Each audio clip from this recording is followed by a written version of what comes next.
Son 37 los municipios donde ya operan grupos de autodefensa armados. Paradójicamente, ninguno está catalogado entre los 212 municipios más inseguros y violentos del país. Hay, es una verdad, una ausencia de presencia estatal, de seguridad, de justicia en la gran mayoría de esos 37 municipios, pero también hay mucha manipulación política y de grupos criminales. Hola Viviana, ¿qué tal? Hola Jorge, qué gusto saludarte. En Michoacán predominan los grupos ligados al cártel de Jalisco Nueva Generación y los templarios. En Guerrero los relacionados con el ERPI, en Chiapas con el EPR y con el EZLN. En Tepalcatepec, en Michoacán, la que liderea este grupo de autodefensa es una ex senadora del PAN. Vea usted. Se dieron a conocer en Tepalcatepec, Michoacán. El 24 de febrero, la cabecera municipal de dicha alcaldía amaneció con un nuevo grupo de autodefensa. Se hicieron llamar Movimiento Tepalcatepec Libre. Llamó la atención no solo porque surgía en una zona donde la familia michoacana y los caballeros templarios se disputan la plaza, sino porque sus integrantes, entre ellos mujeres, tenían armas de uso exclusivo del ejército, como AK-47, pistolas escuadras, cuernos de chivo y R-15. Desde esa vez, dijeron que para armarse recibieron apoyo económico de empresarios. Pero no fueron los únicos. La ex senadora panista Xóchitl Díaz Méndez también está con ellos. Desde 2001, es miembro activo del Partido Acción Nacional. Un año después se convirtió en regidora de Tepalcatepec, cargo en el que estuvo hasta el año 2004. De 2006 a 2009, fue senadora suplente del Congreso de la Unión, sin llegar a tomar protesta. En septiembre de 2011, fue integrante de las comisiones de Desarrollo Urbano y Ordenación Territorial, Agricultura y Ganadería, Desarrollo Regional, Desarrollo Rural, Desarrollo Social, Equidad y Género y Reforma Agraria. En abril de 2012, tomó protesta como senadora suplente del ex senador Marco Cortés Mendoza. Hasta ahí su trayectoria política parecía normal. Pero el pasado 18 de marzo se difundió una fotografía en Facebook donde Xóchitl Díaz aparece con lentes oscuros, una gorra y empuñando una escopeta. A su lado derecho hay una mujer con paliacate en el rostro y lentes, también empuñando un arma larga. Dicha mujer trae una playera en la que se aprecia un logotipo del PAN. La fotografía está fechada el 26 de febrero de 2013. Luego de difundirse la imagen, el alcalde de Tepalcatepec, Guillermo Valencia Reyes, acusó a la exlegisladora de lucrar políticamente con el movimiento de autodefensa. El priista pidió al PAN tomar cartas en el asunto e investigar la participación de su militante. Después de que se difundiera la fotografía de la ex senadora panista, legisladores michoacanos solicitaron esclarecer su presunta participación con el grupo. Ante tal situación, el Comité Estatal del PAN se deslindó de la ex senadora Xóchitl Díaz y de su presunta participación con los autodefensas en Michoacán. Miguel Ángel Chávez Zavala, dirigente estatal de Acción Nacional, indicó que tendrá que rendir cuentas ante la autoridad correspondiente para determinar si hubo un delito. Lo cierto es que Tepalcatepec está vigilado por hombres y mujeres fuertemente armados. Uno de los encapuchados con cuerno de chivo dice que el grupo de autodefensa es para evitar que los cárteles se apoderen de la población. Pues la verdad es que estamos hartos de tanta injusticia, oiga. Estamos hartos que nos levanten la gente, que nos lleven las mujeres, las que más les gustan y todo, y no tenemos pues más que nos decidimos a que todo eso se acabe porque ya estuvo. Si no las cambia, ya las vamos a cambiar nosotros, pero van a cambiar. Eso tengo por seguro. Pues que nos apoyen y que ya no agachen la cabeza, porque esto es necesario. Contra los cárteles. Ahora sí que los malos del cuento. Él encabeza el grupo de La Ruana, zona con la que ahora se vincula a la exlegisladora.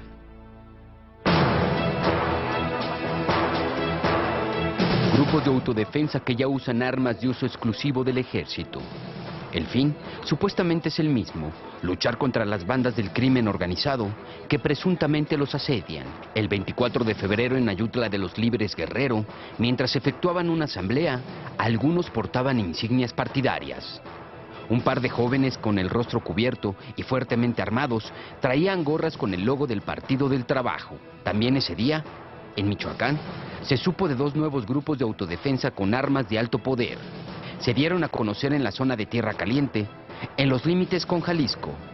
Son de Tepalcatepec y Buenavista Tomatlán, municipios donde los caballeros templarios y la familia michoacana, junto con bandas de Jalisco, se disputan la plaza. Son más de 400 habitantes con fusiles AK-47 y AR-15, con carabinas M1, cuernos de chivo y pistolas escuadras que se ubican en las entradas a la cabecera municipal. Sus rostros están cubiertos. Algunos visten con pantalones tipo militar y casi todos usan playeras con la leyenda Policía Comunitaria. Se hacen llamar Movimiento Tepalcatepec Libre. A los autobuses de pasajeros los revisan minuciosamente. Uno de los encapuchados y armados con un cuerno de chivo dijo que los retenes son para evitar que los miembros de la delincuencia organizada huyan. Además, exigieron a las autoridades del estado que cambien las policías municipales. En Buenavista, Tomatlán, se hacen llamar Movimiento por la Paz y el Trabajo, y la mayoría son de la comunidad Felipe Carrillo Puerto, conocida como La Ruana. Una de sus primeras acciones fue apoderarse de patrullas y armas de policías, por lo que el alcalde Ricardo Briceño pidió el apoyo del ejército. El 26 de febrero, a mediodía, elementos de la 21 Zona Militar se movilizaron en las regiones de Apatzingán, Tepalcatepec y Buenavista, Tomatlán, después de que se supiera que en la región había ocurrido diversos enfrentamientos. De acuerdo con reportes de medios locales, en calles de Apatzingán aparecieron mensajes que acusaban a este grupo de pertenecer a una organización delictiva y denunciaban que los presuntos guardias civiles cometen a su vez actos de violencia. Pero además de los grupos de autodefensa, los zapatistas están formando también sus propias escuelas, que ya tienen hasta calendario. Gobierno Autónomo 1, Gobierno Autónomo 2. Participación de las mujeres y resistencia son las materias del primer nivel en la nueva escuela zapatista. El EZLN dio a conocer en un comunicado las fechas y los requisitos para ingresar a la primera escuela de este tipo, que iniciará del 12 al 16 de agosto en las zonas donde tienen presencia. El fin, dicen, promover la organización y la autonomía por la libertad. Aclararon que no reclutarán ni promoverán la lucha armada. El documento es firmado por el subcomandante insurgente Moisés, quien ejercerá como rector. Además, ya dejó claro que durante los cursos no se atenderá a prensa ni a simpatizantes. El singular rector pidió a la sociedad civil no organizar caravanas ni viajes en vano, pues no se les atenderá, porque el evento solo es para los estudiantes que participarán en ella. Un grupo de medios alternativos que ellos impondrán serán quienes graben las sesiones y realicen las videoconferencias, mismas que se difundirán para que se vea lo que se enseña y lo que no en esa peculiar escuela. Los cursos tendrán lugar en los llamados 5 caracoles, zonas de influencia en el estado de Chiapas. Serán varios cursos con una duración de 7 días. Los 4 temas fundamentales se explicarán con la ayuda de un libro de texto elaborado por integrantes de las comunidades y que tendrán un costo de 20 pesos. Las clases serán impartidas por los propios líderes zapatistas o, como ellos los llaman, sus bases de apoyo.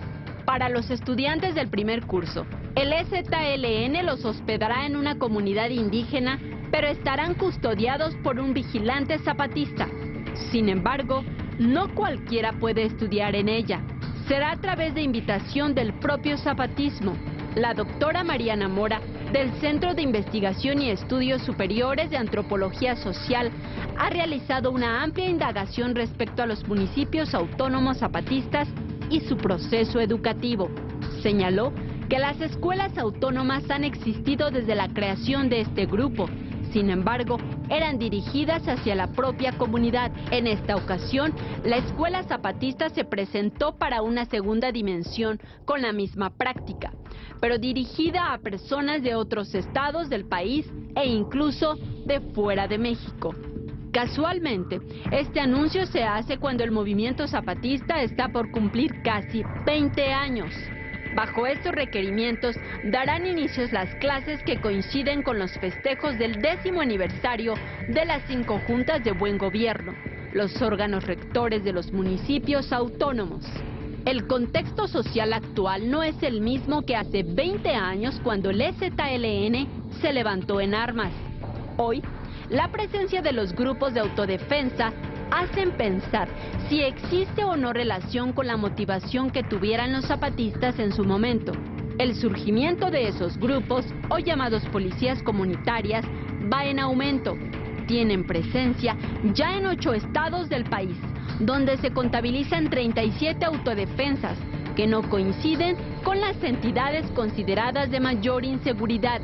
Sin embargo, para especialistas, el surgimiento de estas escuelas no deben verse como un riesgo social en términos de seguridad. Aún así, despierta inquietudes. Lo llaman el cantante sicario. Es Vladimir Batis, el Seven, y su carrera se desarrolla entre el crimen y los narcocorridos. A Vladimir Batis, conocido en el ambiente grupero como el Seven, lo marcaron 2 cosas: su ídolo, Valentín Elizalde, y su gusto por cantar narcocorridos. En 2010, desapareció. El 4 de octubre de ese año, Vladimir Batis, quien en realidad es Julio Isaías Batis Álvarez, subió a la red una decena de videos musicales. Aparece acompañado de los integrantes de agrupaciones como Los Primos, Los Buchones y el solista El Commander. No se supo de él por más de 2 años. El 14 de enero de 2013, Batis volvió a los reflectores, pero no del lado de la música, sino de la delincuencia. Ese día era detenido y acusado de participar en el asesinato del jefe de la plaza del narcomenudeo de la comunidad del Vizcaíno en el municipio de Mulegé, Baja California Sur, Juan Bautista Beltrán el Indio, de 58 años, originario de Durango. La historia de El Seven en el mundo grupero fue fugaz, como el de su ídolo. El 24 de noviembre del 2006, Valentín Elizalde se presentaba en el Palenque en la Expoferia en Reynosa, Tamaulipas. Cuando terminó de cantar en la madrugada, un comando armado lo asesinó. Elizalde fue acribillado con disparos de armas AK-47, AR-15 y de 38 Super. Tras su muerte, y hasta la fecha, se dice que integrantes del Cártel del Golfo lo asesinaron, ya que al parecer simpatizaba con miembros del Cártel de Sinaloa. Julio Isaías Batis Álvarez, quien proviene de Culiacán, quedó consternado por su muerte. En diciembre del 2008, el joven se lanzó como cantante en honor al que consideraba su ídolo. Salió primero en fiestas particulares y después en bailes. En corto tiempo, integró el grupo Alto Riesgo. Durante ese periodo se presentó en bares de Ensenada, donde llegó a alternar con otros cantantes gruperos como el RM y Gerardo Ortiz. Pero al mismo tiempo, según presumía, cantaba en fiestas particulares de sicarios y narcotraficantes del Cártel de Sinaloa. La última canción de su autoría fue Pecheras Blindadas, en honor a El Mayo Zambada. Canciones que hablaban del control del territorio, de asesinatos de rivales en Ensenada y Tijuana.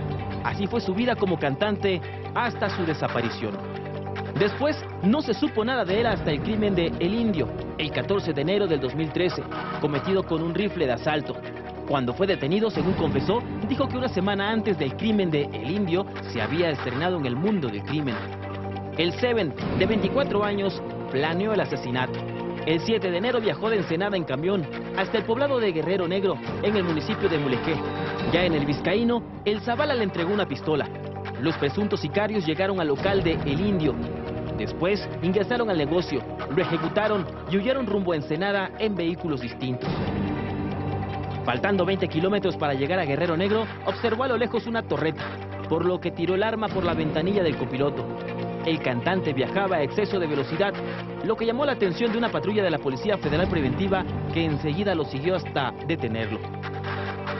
Los agentes se dieron cuenta de que Batis sangraba de la cabeza, traía una cortada en la ceja izquierda y rasguños en la mejilla derecha. El 14 de febrero fue consignado en el Cerezo de Santa Rosalía. Desde ahí, quizá intente cantar. De quien le dio la orden de asesinar el Indio, el Zavala, no sabe nada.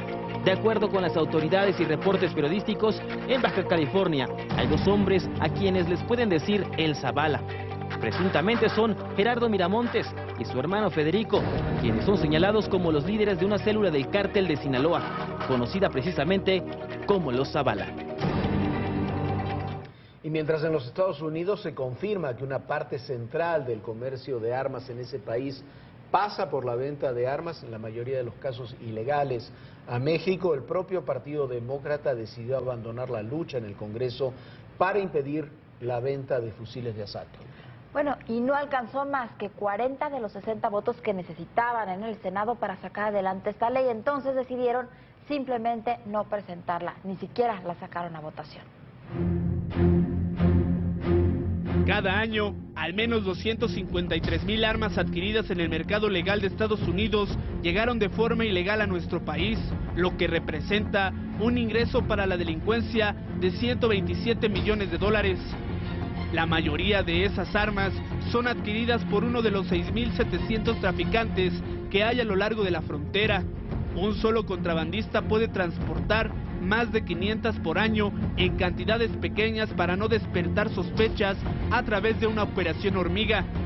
En ese sentido, México es considerado a escala internacional como uno de los países con gran cantidad de armas ilícitas, donde ya circulan por lo menos 10 millones de instrumentos no registrados.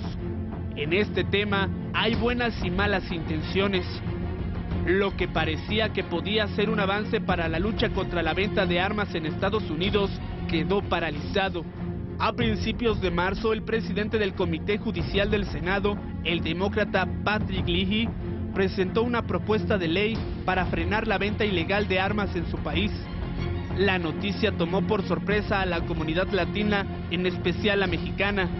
Hay que recordar que 9 de cada 10 tragedias mexicanas relacionadas con la violencia están también relacionadas con un arma comprada del otro lado de la frontera.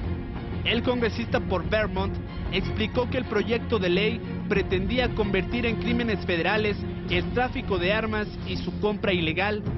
Fue elaborado junto a Dick Turpin de Illinois, Kirsten Gillibrand de Nueva York y los republicanos Mark Kirk de Illinois y Susan Collins de Maine. Los congresistas habían señalado que la ausencia de una ley federal que defina el tráfico de armas como delito en Estados Unidos es alarmante. Este proyecto para prohibir las armas de asalto se había presentado en diciembre del año pasado tras la masacre de 20 niños y 6 adultos en Newtown. La medida había gozado del apoyo de la Casa Blanca y diversos grupos progresistas, pero no fue suficiente. La férrea oposición de grupos conservadores se hizo notar sobre todo de la influyente Asociación Nacional del Rifle. Con todo y que el 90% de las armas que ingresan a nuestro país son del otro lado de la frontera, la propuesta no prosperó. Ni siquiera fue presentada a votación. Hace 2 semanas, el líder de la bancada demócrata, Harry Reid, advirtió que las medidas que no tuviesen 60 votos de un total de 100 no serían incluidas. No hubo discusión, tampoco votación, simplemente el proyecto fracasó. Mientras tanto, en México la escena se repite una y otra vez. Una camioneta abandonada en un lote en Tamaulipas tenía en su interior 9 armas largas, 6 cortas, un lanzagranadas calibre 37, un silenciador y 27 cargadores de diferentes calibres. En la parte baja del vehículo se topa con 1,405 cartuchos y una mira telescópica con rayos infrarrojos. Todo el arsenal ha sido comprado en Estados Unidos. La compra y venta es descarada. No se piden documentos, tampoco identificaciones oficiales, solo el dinero. Así, el arma ya tiene dueño. Un dueño que por lo general engrosa las filas del AMPA y hace de los rifles, las armas y municiones la mezcla perfecta para generar más violencia. Y en México el Congreso ahora sí parece haber entrado en una etapa de mucha actividad esta semana. Sí, en esta semana han salido adelante la ley de amparo, la de víctimas y parte de la ley de telecomunicaciones. Esto es lo que ocurrió en el Congreso. 3 leyes en una semana. Una controvertida ley de amparo, fuertemente criticada por parte del sector privado. La suspensión de una orden oficial en medio de un litigio quedará olvidada con la nueva enmienda constitucional. Las concesionarias en sectores como telecomunicaciones, energía o minas estarán impedidas de hacerlo cuando se considere que afecta el interés social. El sector empresarial, a través de Gerardo Gutiérrez Candiani, mostró su rechazo tras considerar que eliminar el amparo quita certidumbre jurídica y merma la confianza de los inversionistas. Mientras tanto, otra ley aprobada fue la de víctimas. El Senado de la República aprobó en lo general y en lo particular las reformas a la Ley General de Víctimas. Queda aprobado en lo general y los artículos no reservados del proyecto de decreto.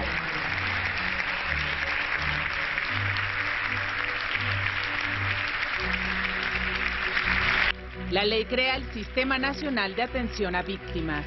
Tiene el aval de organizaciones de la sociedad civil encabezadas por Martí, Sicilia, Morera y Wallace, entre otras, que el pasado 19 de febrero entregaron el paquete de reformas a los senadores que hoy la aprueban prácticamente en sus términos.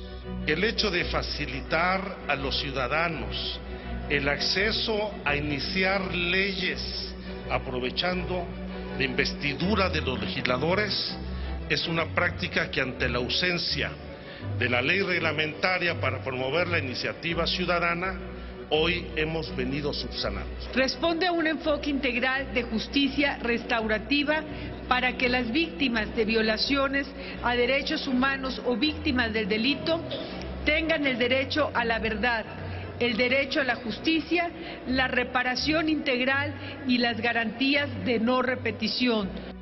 Además de proteger a las víctimas directas, introduce el concepto de víctimas potenciales, víctimas indirectas y hecho victimizante, lo que implica una protección más amplia para personas vulneradas en su integridad o en sus bienes, incluso los familiares de los afectados directos.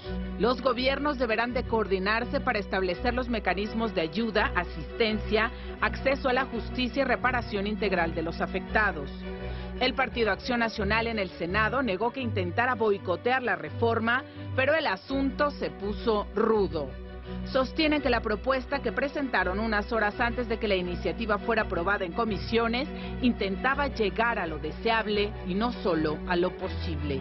El PAN propuso que la indemnización a las víctimas viniera no solo de fondos federales, sino también estatales, con el argumento de que 9 de cada 10 delitos son del fuero común. La ley que estamos a punto de aprobar recurre al cómodo festín de la chequera federal. Y un plazo para que la autoridad responda a las víctimas. Un derecho que no tiene plazo es un derecho de papel, una hipocresía legislativa.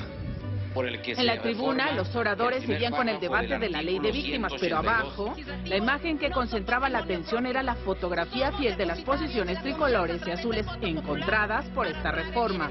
El priista Emilio Gamboa Patrón, coordinador del PRI, y el panista y presidente del Senado, Ernesto Cordero. Para su discusión en lo particular hubo 7 reservas. Falta el aval de San Lázaro. Vienen 11 días de puente por Semana Santa. Y en la Cámara de Diputados también se dio el aval para la Ley de Telecomunicaciones.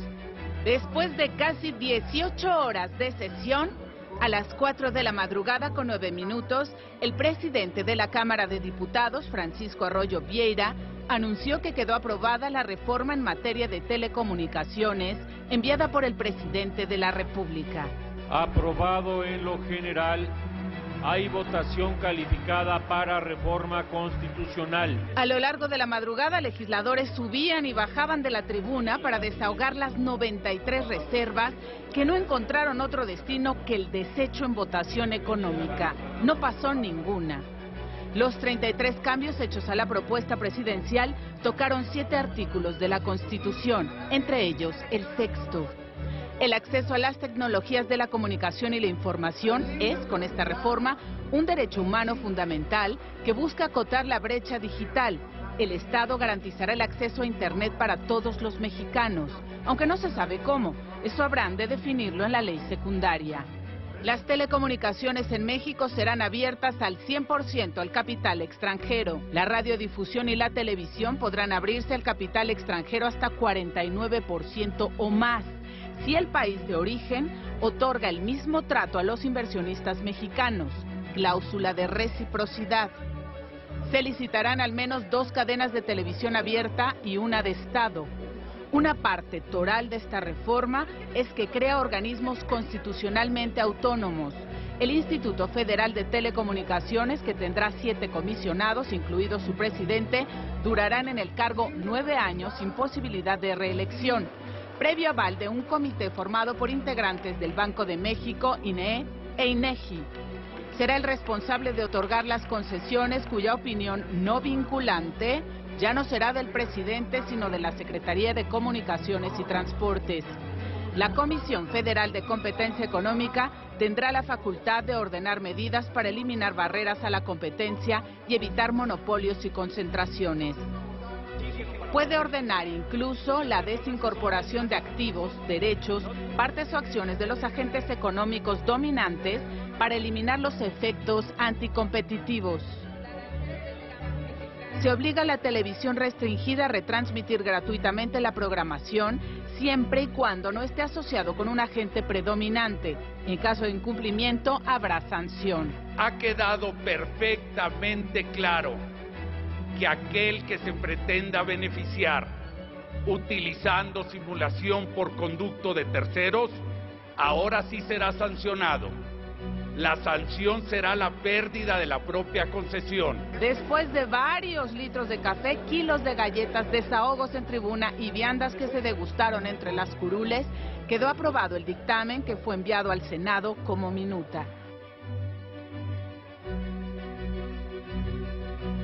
Bueno, así las cosas, un saludo a quienes nos ven en el puerto de Veracruz, en el canal 13.2 Viviana. Así es, Jorge, ¿y qué cree? Le tenemos una buena noticia, bueno, esperemos que sea una buena noticia.